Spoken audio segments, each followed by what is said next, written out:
Hello student, class 6th, good morning all of you. आज हम moral science का chapter number 8 पढ़ेंगे। Chapter का नाम है रियलिटी ऑफ लाइफ, जीवन की सच्चाई। So let's we start. The universe is a creation of God. Man is one of the best creation of God as he is intelligent and can think and take his own decision.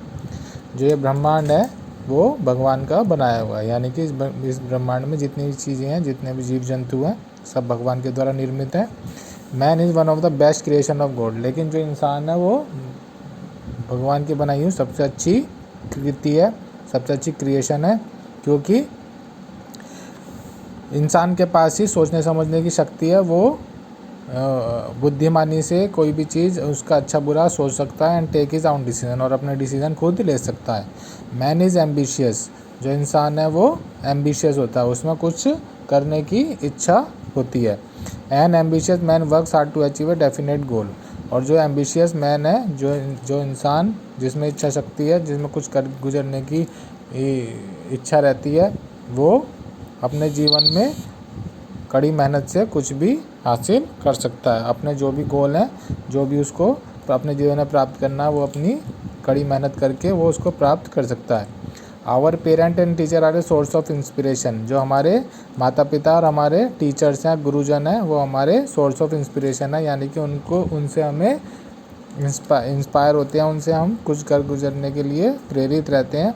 And they constantly motivate us to achieve the best in life. और वो हमेशा हमको motivate करते रहते हैं कि आप अपने जीवन में अच्छा करें। Reading also inspire us and motivate अस। पढ़ने की जो आदत होती है वो भी हमको इंस्पायर करती है और मोटिवेट भी करती है। जो जितना हम ज़्यादा पढ़ते हैं उतना ही हमको नॉलेज ज़्यादा मिलती है। It give us knowledge, pleasure and inspiration.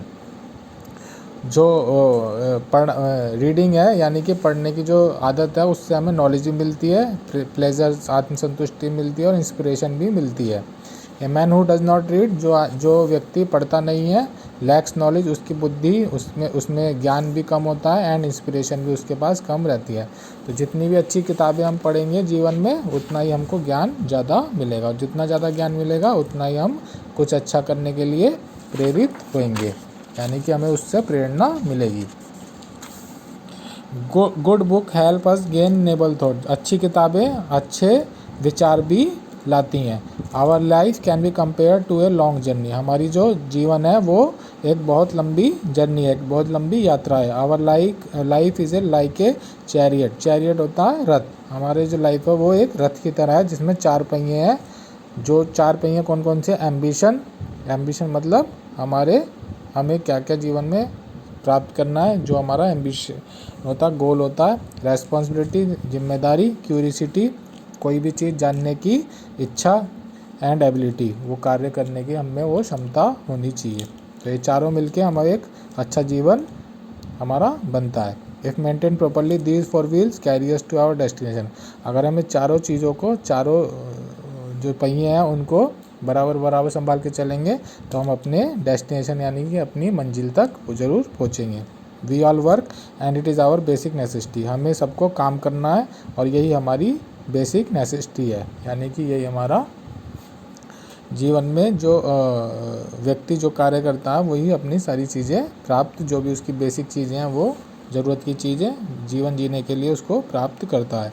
But if you don't take a break and work continuously it will harm our health. लेकिन अगर आप लगातार काम करते जाएंगे, कोई भी ब्रेक नहीं लेंगे, कुछ भी आराम नहीं करेंगे, तो आपकी जो हेल्थ है वो उसको नुकसान पहुंचेगा और आपको बहुत सीरियस हेल्थ प्रॉब्लम भी हो सकती है। A short break help us to rejuvenate our self, bring us joy and happiness. और एक छोटा सा ब्रेक जीवन में हमेशा कभी ना कभी हमें लेना पड़ता है। कभी कभी क्या होता है, हम लगातार काम करते हैं और उसके बीच में आधे पौने 15 मिनट का ब्रेक लेते तो हम दोबारा से फ्रेश हो जाते हैं। तो वो कह रहा है एक छोटा सा ब्रेक, काम से छोटा सा ब्रेक आपको खुशी भी देता है, हैप्पीनेस, जॉय और रेजुविनेट आपको दोबारा से ऊर्जा से भर देता है। This help us get back to work with enthusiasm. और उस ब्रेक के बाद आप अपने काम को दोबारा से बड़ी लगन के साथ शुरू करते हैं। A joyful attitude is a sign of a relax and cool mind. आपका खुश होने वाला बिहेवियर आप बताता है कि आप अपने काम को बड़े रिलैक्स तरीके से और कूल माइंड के साथ उसको कर रहे हैं। आप टेंशन में कोई कार्य करेंगे तो उसमें गलती होने के चांस ज़्यादा रहते हैं। कोई आप फ्रेश माइंड से खुश होकर करेंगे तो उसमें गलती होने के चांस कम रहते हैं। Relationship, joy and laughter necessity for our life. रिश्ते, खुशी और हंसी मजाक ये हमारे जीवन की बहुत ज़रूरी चीज़ें हैं। Man is a social animal, जो आदमी है वो इंसान जो है वो सामाजिक प्राणी है, सामाजिक जानवर है। We should behave properly with all the members of society. हमें सोसाइटी के दूसरे लोगों के साथ बड़े तरीके से पेश आना चाहिए, उनके साथ अच्छा व्यवहार करना चाहिए, क्योंकि हमें उन्हीं लोगों के बीच में रहना है। अगर हम उनके साथ बुरा व्यवहार करेंगे तो वो भी हमारे साथ बुरा व्यवहार करेंगे। We must always greet all our elder and friend with a smile. हमें अपने से बड़े लोगों को और दोस्तों को स्माइल के साथ मिलना चाहिए, मुस्कान के साथ मिलना चाहिए। We must take care of the needy, the poor and the old people in our society. हमें अपनी सोसाइटी के, अपने समाज के जो गरीब लोग हैं, जो बूढ़े लोग हैं और जिन्हें हमारी मदद की ज़रूरत है, हमें उनकी मदद ज़रूर करनी चाहिए। We should fight every battle bravely. हमें अपने जीवन में आने वाली सभी मुश्किलों का बहादुरी से सामना करना चाहिए। It help us make the journey of our life. और यही हमारे जीवन की यात्रा में जितनी भी मुसीबतें आती हैं उसका बहादुरी से हमें सामना करना चाहिए। और यही हमारी जो लाइफ की जर्नी है उसको सिंपल, आसान बनाती हैं। A smile is the most valuable and precious thing in our life. जो मुस्कान है वो हमारे जीवन की सबसे मूल्यवान चीज़ है।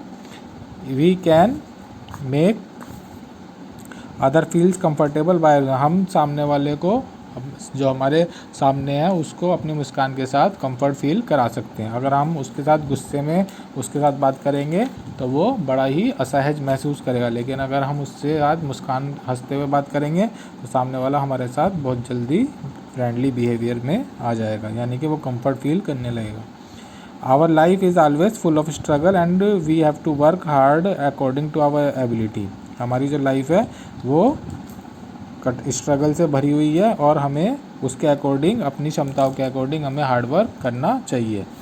We must plan our life in a proper manner. हमें अपनी लाइफ को अपने जीवन है उसको एक प्रॉपर मैनर में प्लान करना चाहिए कि हमको क्या कार्य कब करना है। Life is also full of event, it consist of many ups and down. हमारे जीवन में बहुत सारे उतार चढ़ाव आते हैं, कभी दुख आते हैं, कभी सुख आते हैं। Challenge is the need of every moment and we must have courage and determination to accept the challenge. और हमेशा जीवन में हमेशा आपके सामने बहुत सारी कठिनाइयाँ, बहुत सारे चैलेंज आएंगे और आपको उनका बड़ी बहादुरी से और डिटर्मिनेशन के साथ उन चैलेंज को एक्सेप्ट करना, उनका सामना करना और अपना कभी भी हार्ट जो है वो लॉस नहीं करना, यानी कि आप कभी भी जीवन में हार नहीं मानना चाहिए। आप जीवन में कभी भी कठिनाइयों से कभी भी सामने देख के उनको कभी भी हार नहीं माननी चाहिए। We must have confidence to face the challenges life. हमें इतना कॉन्फिडेंस होना चाहिए कि हमारे जीवन में कोई भी कठिनाई आएगी, कोई भी चैलेंज आएगा, हम उसका आसानी से सामना कर लेंगे। A man with a strong will power can surely succeed in almost every work he does. और जिसके पास ये इच्छा शक्ति होती है वो हमेशा जीवन में सफलता प्राप्त करते हैं। He confidently overcome all the difficulty and with the strong motivation he pushes himself on. वो कॉन्फिडेंट के साथ हमेशा अपने जीवन में आने वाली कठिनाइयों को और परेशानियों से उबर के सामने आ जाते हैं। Gradually he find that all the trouble disappear from the path one after the other. और वो देखते हैं कि उनकी सोच से, उनकी इच्छा शक्ति से वो जो परेशानियां हैं वो गायब हो गई। He then reaches his goal and is crowned with success. और वो आखिर में अपने लक्ष्य तक, अपनी मंजिल तक पहुंच जाते हैं और सफलता का स्वाद चखते हैं। तो इस कहानी से हमको क्या, इस लेसन से हमको क्या सीख मिली? Moral of the story is a strong motivation lead to a successful life. एक स्ट्रॉन्ग मोटिवेशन हमेशा एक सक्सेसफुल लाइफ की तरफ हमको ले जाता है। तो इस चैप्टर के आपको टिक राइट, ट्रू फॉल्स और फिलअप या आपको कॉपी में करने हैं। क्वेश्चन आंसर आपको नेक्स्ट PDF में कराए जाएंगे। Thank you, have a nice day.